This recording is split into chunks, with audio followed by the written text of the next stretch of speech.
Hi guys, welcome to this new video tutorial. In this video I will show you how you could easily clean an SSD drive from malwares. Make sure that you are connected to the internet.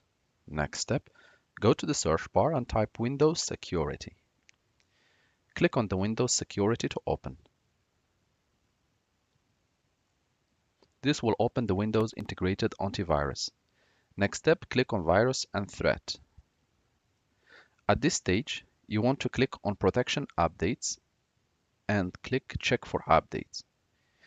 This will allow your system to update to the latest security intelligence version.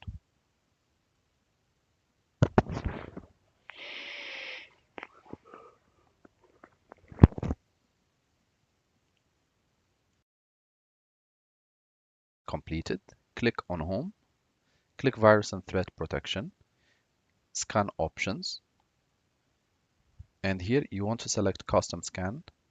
Click Scan Now. You'll be prompted to select the device or the folders that you want to scan. Click on this PC shortcut.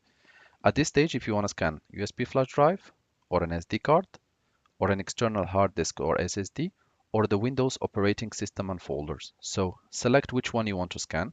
For the purpose that this video should not be longer, I will just select this one and we'll click Select Folder.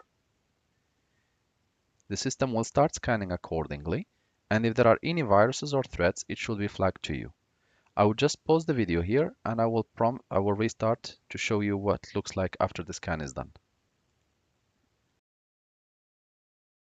You'll be redirected to this page and you will see that the scan has lasted, let's say, 1 minute, number of files scanned, etc. If it has found any threat, it should be able to put it in quarantine for you. Thank you guys for watching and talk to you soon in a new video tutorial.